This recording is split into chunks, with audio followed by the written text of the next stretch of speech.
Hello everybody, this is the Photoshop Workbench and I'm Mark Johnson. Thank you for joining me.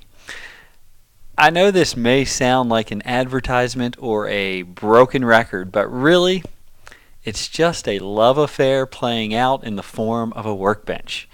Seriously, I am wild about Filter Forge and can't say enough good things about it. In the interest of full disclosure, Filter Forge did not court me. Rather, I heard about this product from Russell Brown at Adobe.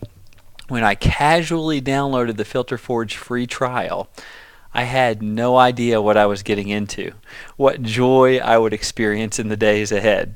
I simply haven't been able to pull myself away from the explosion of creative possibilities.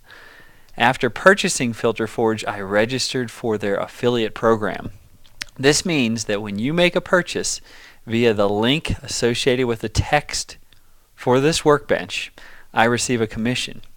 In return for my glowing and very genuine endorsement of their product, Filter Forge has generously provided a 40% discount to my audience. This is one of life's rare win-win-win scenarios, so give it a try. I know you'll be impressed. If you decide to make a purchase, just remember to enter the discount code associated with the text relating to this workbench during checkout. Now, you all know what a fan I am of montaging photos with textures in Photoshop. Well, guess what? Filter Forge is the ultimate texture generator. Everything from grunge to rust to chocolate. With over 8,000 textures, filters, and patterns available, whatever you dream up, Filter Forge probably has. Even better, most of the textures and patterns can be seamlessly tiled. What this means is that you can generate small files in Filter Forge, then use Photoshop's pattern fill feature to seamlessly tile the textures. In today's workbench, we'll go through this process from start to finish, and we'll even ice the cake by adding a Filter Forge generated film frame and watercolor border to the completed montage. So let's get started. If you don't own Filter Forge, then what you want to do is click the link in the text associated with this workbench. That's going to take you to the home page. Now, when you get to the home page, click the download link that you see right here. And this is going to allow you to get the free trial. So I think, let's see here, yes, this will be the free trial of Filter Forge. If you decide to buy, then you can come here and click this link right here. Now you can see it's $3.99, but you get 40% off that if you enter the discount code that is associated with this workbench. Anyway, so this is Filter Forge. Once you download it and follow the on-screen installation instructions, you'll be all set to go. Now, what we're going to do here is we are going to be montaging Filter Forge generated textures with a photograph. So, first thing we're going to do is find a texture. When you want to find a texture, you simply go to Filters here in Filter Forge, and you can just scroll through the possibilities by clicking next three filters here and see what's out there. But if you know that you're after something specific, like we are right now, what you can do is come up here and we're going to enter in Super Rust. If I entered Rust, I'd get everything that has rust in it, but I'm going to enter in Super Rust because I know that I'm after this specific texture right here. It's Super Rust. It was generated by somebody in the world who owns Filter Forge, because Filter Forge was designed so that you could create your own filters, and then all these wonderful people are submitting their filters to anybody who owns, or to Filter Forge, and anybody who owns Filter Forge can access the entire library. So here we have Super Rust. Now, as soon as you click on it, you'll see that it has variations right here. So it shows you what all's possible with Super Rust. You can also view the seamless tiling. So there are a lot of options, and each one of these is fully editable, but I'm getting ahead of myself. So what we want to do is we want to choose to open this filter in Filter Forge. So once you've downloaded it, whether it's the free trial or the purchase version, this will open into Filter Forge. Here is Super Rust, right here. You can search it right here inside Filter Forge, because if you're like me, you're going to download hundreds of these wonderful filters, and you're going to need to be able to search them. They're also listed over here by category, but until you start learning what goes where, it's helpful to be able to search. So here's my Super Rust. Now, these are presets. If I want to change settings, I can come in here and I can play around with the settings. This one doesn't have a lot of settings, but some of them have lots of sliders, lots of things that you can change, lots of variables. In this case, what I want to do is create a new file. Now, how big is this new file going to be? Well, that is dependent upon how you're intending to use it and the resolution of the file that it's going to be montaged with. In this case, I'm working with a pretty low-res image that's about 1200 pixels in its longest dimension. So I'll go ahead and generate a texture. I could easily generate one that's 1200 pixels, but I want to show you the tiling feature. So I'm going to choose File, New Image. Okay, File, New Image, and I'm going to plug in the size of the texture that I want to generate. And I'm going to go with 400 by 400 so I can show you the tiling. Again, you can create whatever size you want. And for really high-res images, you're going to want to go with something higher than 400 by 400 pixels. But this is a great way to show you what I want to accomplish here. So 400 by 400, click OK. Again, these are the presets. We'll go with the default one. Here are the settings. You can see these are sliders right here. Seamless tiling is already checked here. If it wasn't checked, you'd see this. It would generate a 400 pixel by 400 pixel rust texture. But what I want to do is tile this, meaning it's not actually going to tile through Filter Forge. It's going to create a 400 pixel by 400 pixel image or texture that can be tiled using Photoshop or other applications.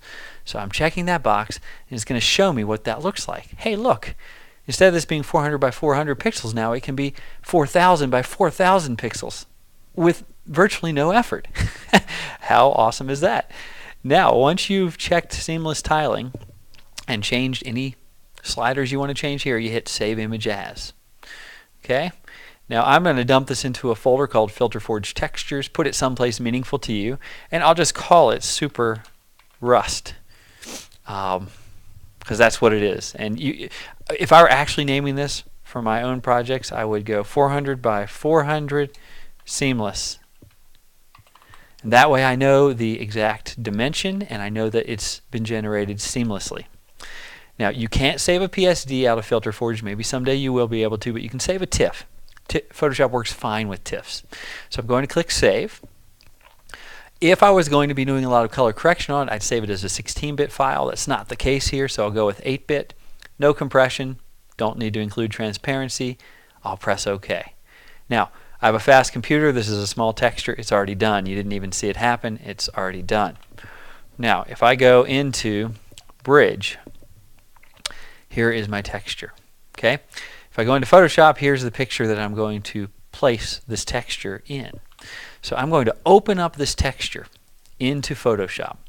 Filter Forge does not assign a color profile, so I'll do that now. I'm working with sRGB right now. If I were working on a gallery image, I'd probably be working with something more like Adobe RGB 98 or Pro Photo, but sRGB is great for today. There's my texture. All I have to do in Photoshop to turn this into something that can be tiled is go to Edit, Define Pattern. Edit, Define Pattern. Leave the name as is, click OK, and close this texture. Okay? Now what you do is you come here to the black and white cookie icon, and you choose Pattern. By the way, that's also accessible by choosing Layer, New Fill Layer Pattern. Either way, you'll get there. All right. And automatically, by default, the last pattern in the list, and these are the default ones, here's the one I just put in there, will be it will be active. So I don't even have to click on the pattern. It's already loaded up. I can scale it, but I won't do that until after I see how it looks with the photo.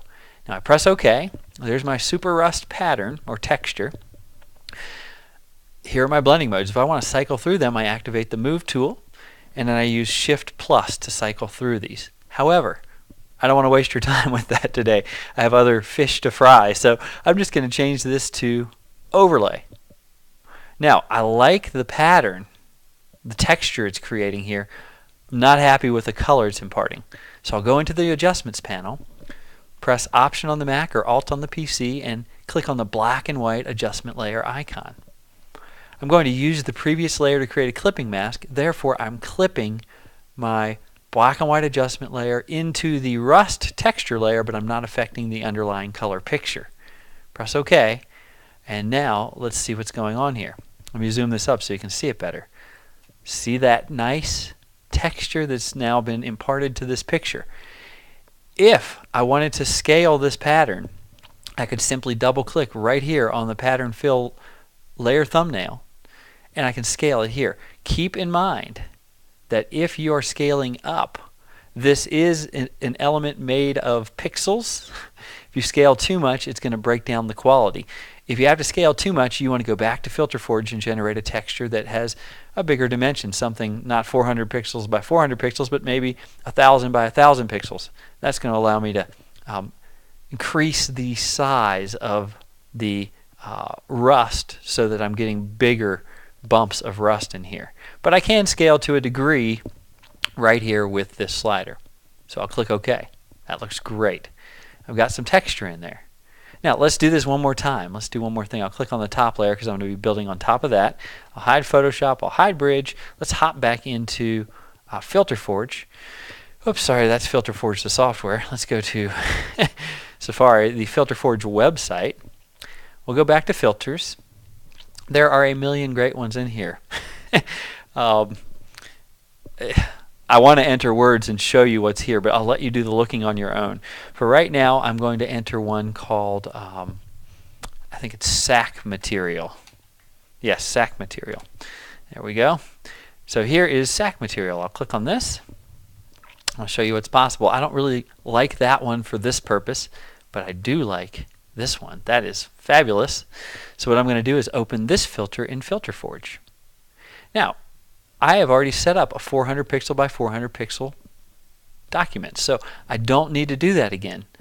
If I were going to be creating this texture for a higher res file, I'd choose File New or New Image, and I'd change that. But I don't need to do that here. So what I'm going to do is leave that set, go into Presets. I want this one right here. I double click on it and shows me that one. Go into Settings. I could change these if I wanted, and if I had time, I'd show you that, but let's not bother right now. I'll click on Seamless Tiling. It's now going to allow me to tile this one so that it will cover whatever dimension picture I'm working on. That's amazing. I'm going to hit Save Image, and I'll call this Sack Material and save it as an 8-bit TIFF, just like before. All right, we'll hide that. We'll pop back into Bridge. I'll open up my sack material texture. Yeah, great. And I'll choose Edit, Define Pattern. Click OK and close that. So we're doing exactly what we did before, only we're using a new texture. Now back to this image. Come to the black and white cookie icon and choose Pattern. All right, there it is by default because it's the last one in the list. Click OK. And again, you can cycle through these and see the possibilities. I'm going to go straight to Overlay and show you what this does. Absolutely love that. Now, I want this one also to have the black and white adjustment layer, or a black and white adjustment layer associated with it, so I don't want that brown tone, although that's kind of cool. But that brown tone that the sack material is producing, if I want to eliminate that, I hold down Option on the Mac, Alt on the PC, and click and drag this black and white adjustment layer up. That makes a duplicate, stacks it right above this. Now it's not clipped, so it's making everything black and white. To clip it, hold down Option or Alt, and click on this line that you see right here. It's now clipping the sack material, the black and white adjustment layer into the sack material. So it's imparting texture but no color. Same thing's going on with the rust down here. If I want to change the scaling on the sack material, I double click here and change it. This one breaks down fast. I would want to produce a bigger file from Filter Forge rather than scaling this one up. Down would probably be fine, but it loses its beautiful texture. So I'll cancel that and go with what we have right here, because this is looking good. Now, when you apply textures, sometimes you darken the image. If that's the case, click on the top layer, go to Adjustments, and click here to see all the adjustment possibilities, and add a Levels adjustment layer. I might brighten just a little bit here. Just a little, not too much. So that's just a little brightening effect. Before, after.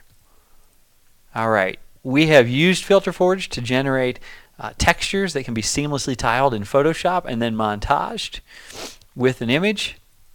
That's beautiful, but let's ice this cake and save this file as a TIFF so we can import it into Filter Forge and add some unique frames and borders to it.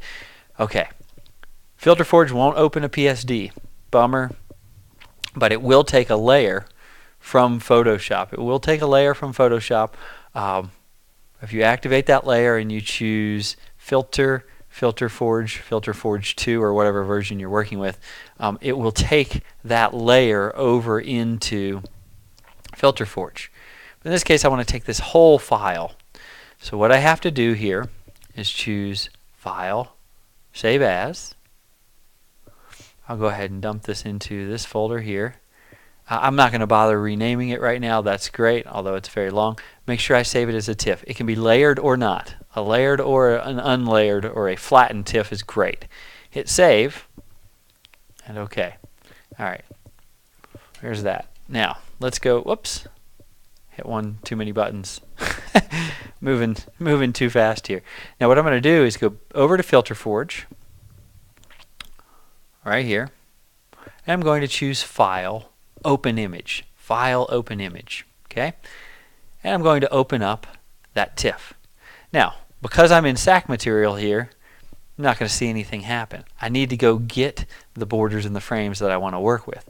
So what I'm going to do is hop back into a web browser. I'm over here to Filters, and I'll start by getting one called Film Frame, I believe. Film Frame. Yes, Film Frame by Vladimir Golovin. Probably mispronouncing that, sorry. Let's get this, open it into our Filter Forge library, and look. Oh, how I love this software. You double click here, you can see what different film frames will do. I like this one. Again, I can play around with the settings if I want. There's no need to seamlessly tile anything here because I'm not creating a texture for montaging.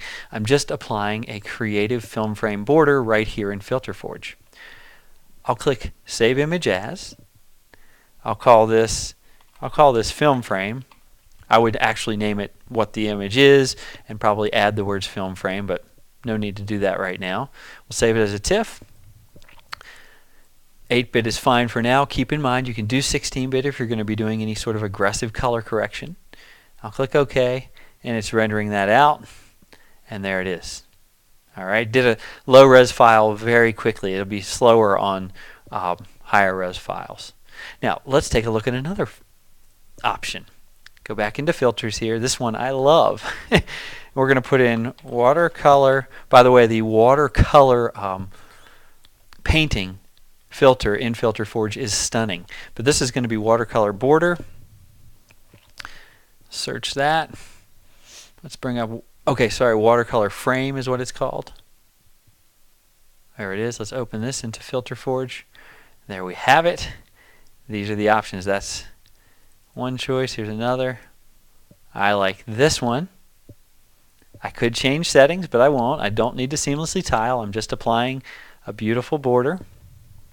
I'll hit Save Image As. I'll call this one, whoops, let's see if I can type, watercolor border. Boy, I can't type. It's all done. It's late in the day. Save that. And that's done pretty quickly on that low-res file. Let's take a look at these. Let's open them up. I'm going to open them into Photoshop. Why don't you take a look at what we just created there in a matter of 10 or 15 minutes. Creative possibilities. I mean, I don't know about you, but I just really enjoy creating things. And here's what we have. Okay. All right. Let's go. Here's the original with the textures. Okay. Here it is with the watercolor border. Look how authentic that looks. And here it is with the film frame. Pretty spectacular. And actually, this film frame's not too far off from I recorded a previous workbench on creating a singed edge, and this border is similar to that, but a little bit different. I like my other approach better on that one. But anyway, I've said enough. I've talked too much. I've gone on too long, as usual. Thank you for being with me. Give Filter Forge a try and see what you think. It's so full of beautiful, endless possibilities. I hope you have fun. And if you do order it, make sure you go through the link on my site and enter the discount code associated with this workbench. It's also on the sidebar of my homepage. And enjoy the process. Take care.